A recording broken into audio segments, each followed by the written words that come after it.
There is this very beneficial feedback loop that happens when you really like your car.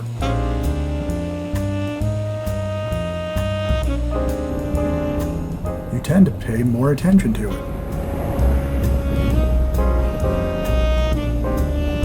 And because you pay attention, you discover small problems before they become big problems.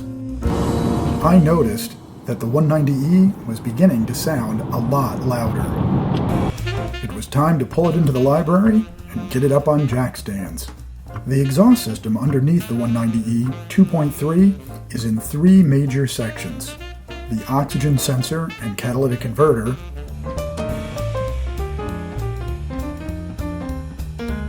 in the center is a resonator and its connecting pipe.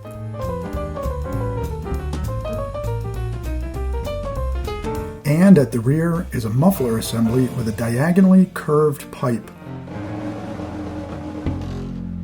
A closer look showed that the pipe has pulled apart right at the joint of the muffler body.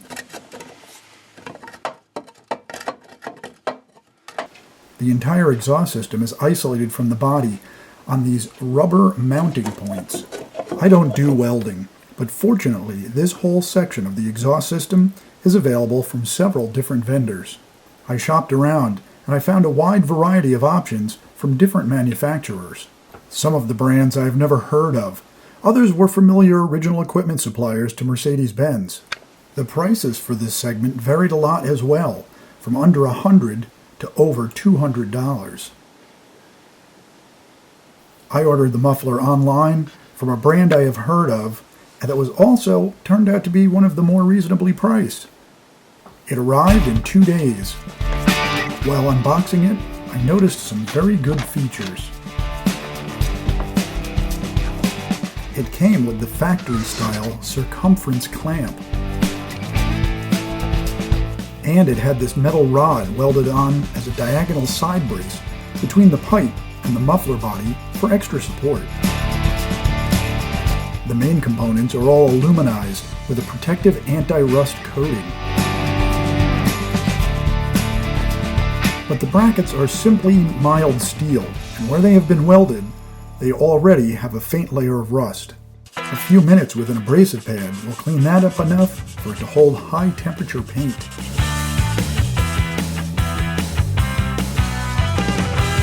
I also wiped down the whole assembly as there seems to be a thin coating of protective oil for shipping. I then painted the whole thing with black, high-temperature paint to extend the life of the system and then set it aside to dry.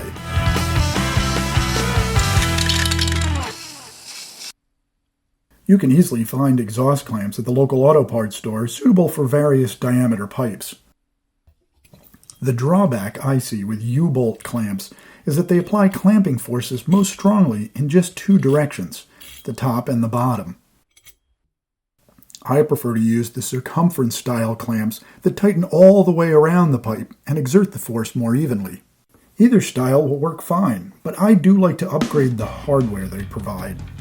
I don't have a stainless steel bolt for the clamp mine came with, but I can improve on the other fasteners with some stainless steel washers and a nut.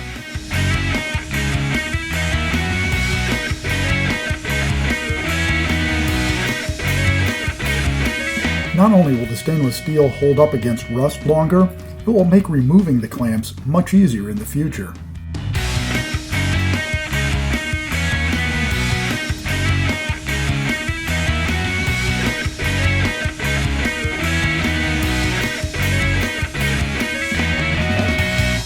Let's put on some safety glasses and take a closer look under the car. Now it looks to me like this rear section has already been replaced.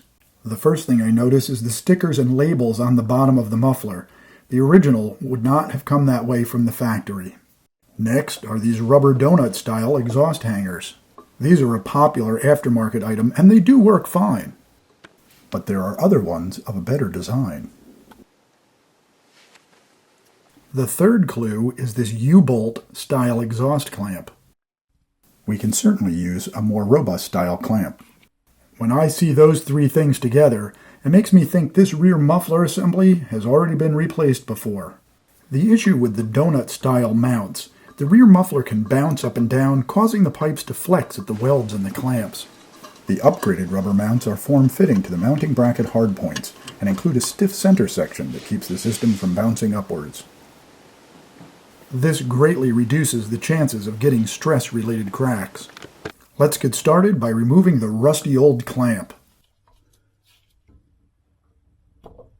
I quickly found out that the fasteners were just corroded solid. I did manage to shear off the lower side fastener with a socket and breaker bar, but the upper one decided it was going to turn, which actually made it harder to apply force to the clamp. Soon it was loose enough I could just bend the clamp out of the way and pull it off. With the clamp off, I can cut the rear pipe back at the relief slots with a rotary tool. Cutting tools always means safety glasses. I'm using a fiber-reinforced cutting wheel and alternating between the slots on both sides of the pipe.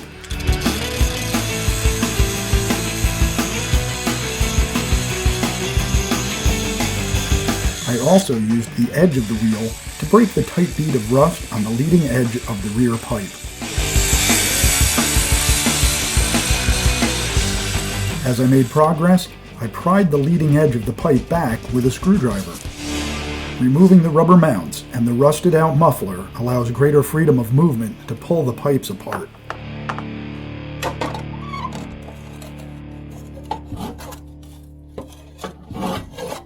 I used up 2 cutting wheels, but after the slots were extended enough, I could twist and just pull the pipe off.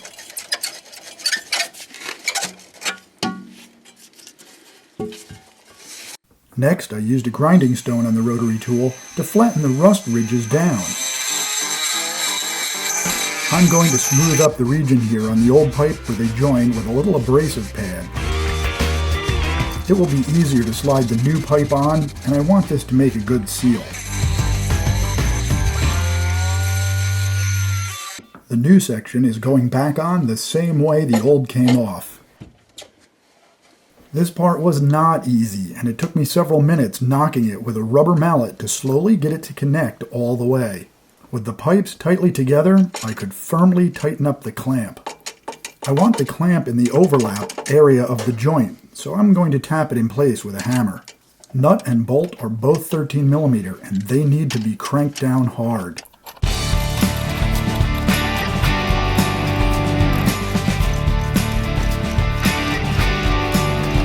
I also put the rubber mounts on the body bracket. I ended up using one updated and one older donut style to get it to hang correctly. And there it is, a new rear muffler section, much better than the one just removed. With the old muffler off the car, we can see exactly how the connection failed. The new muffler has a better design with that support rod.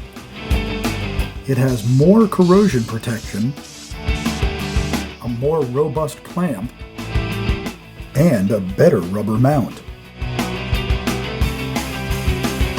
Be sure to take the old parts to the recycling center. And thank you for watching. Until next time, let me wish you the 4 M's. Many more Mercedes miles.